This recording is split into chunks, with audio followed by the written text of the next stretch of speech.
వంటి రాగ్ మయూర్ గారిని మాట్లాడవలసిందిగా రిక్వెస్ట్ చేస్తున్నాం.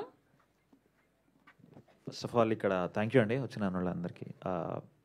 ఫస్ట్ ఆఫ్ ఆల్ ఇక్కడ చీఫ్ గెస్ట్గా రాలేదు, ఒక మంచి ఫ్రెండ్ ఆఫ్ మహేష్ అండ్ విద్యాసాగర్గా వచ్చాను నేను. Actually two great actors and especially Mahesh అంటే నాకు చాలా ఇష్టం, ఎందుకంటే his journey was very inspirational.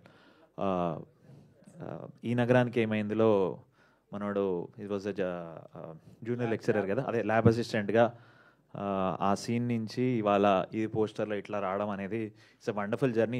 He's an inspirations to so many young actors.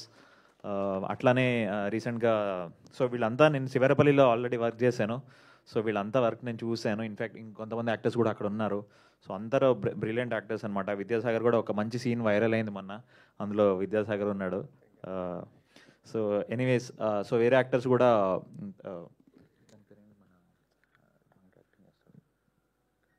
Second ఎపిసోడ్లో ఓకే నెవర్ మైండ్, సారీ అదే తన పేరు మర్చిపోయాను. బట్ చాలా మంచి మంచి యాక్టర్స్ ఉన్నారు. ఇప్పుడు బేసికలీ ఏమైందంటే రూటెడ్ డ్రామాస్కి మంచి డిమాండ్ ఉంది అండ్ అందరూ అప్రిషియేట్ చేస్తున్నారు, ఎందుకంటే చాలా ఆర్గానిక్గా వస్తున్నాయి రూటెడ్ డ్రామాస్. అవన్నీ people are able to relate and appreciate and hence అంటే నా విషయంలోనే నేను చూసుకుంటే సినిమా బండి కానీ శివరపల్లి కానీ ఇవన్నీ రూటెడ్ విలేజ్ డ్రామాస్. అవన్నీ అథెంటిక్గా తీస్తే దాన్ని దే ఆర్ అన్స్టాపబుల్.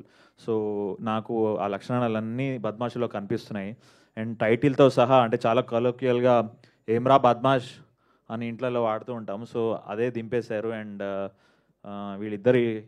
ఇద్దరు హీరోలు మంచి కటింగ్లు కూడా చేస్తున్నారు with all their acting. And also all the best to the team and especially Shankar Cheguri. అంటే ఇంత అథెంటిక్గా వితౌట్ ఎనీ నేను వినేది ఏంటంటే teaser anyway was very very funny, చాలా ఆర్గానిక్గా ఉంది.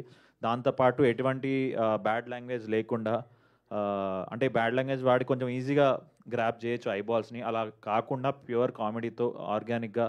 అండ్ హీరోలు కూడా సిక్స్ ప్యాక్ లేకుండా మంచిగా చిన్న చిన్న పొట్టలు వేసుకొని మంచిగా ఆర్గానిక్గా అందరు రిలేట్ అయ్యేటట్టు ఉన్నారు. So I'm hoping that this will a very big success and all the best to even Kavitha, Deeksha and Vineeth garu and everyone in the team. And thank you for calling me. మీ లైఫ్లో బద్మాష్ ఎవరు? బద్మాష్ ఫ్రెండ్? నా లైఫ్లో ఇద్దరు బద్మాష్ ఫ్రెండ్స్ ఉన్నారండి, ఎందుకంటే వాళ్ళు ఇండియా వదిలేసి వెళ్ళిపోయారు. ఒకడు కెనడాలో ఉన్నాడు, ఒకడు యూఎస్లో ఉన్నాడు. సో నేనే ఇక్కడ ఇలా. Okay, thank you so much. And ఇప్పుడు రచ్చ రవి గారిని మాట్లాడవలసిందిగా రిక్వెస్ట్ చేస్తాను. Thank you so much for inviting మీ అండి once again. And yeah all the best. And Ravi Rachana come on. Thank you.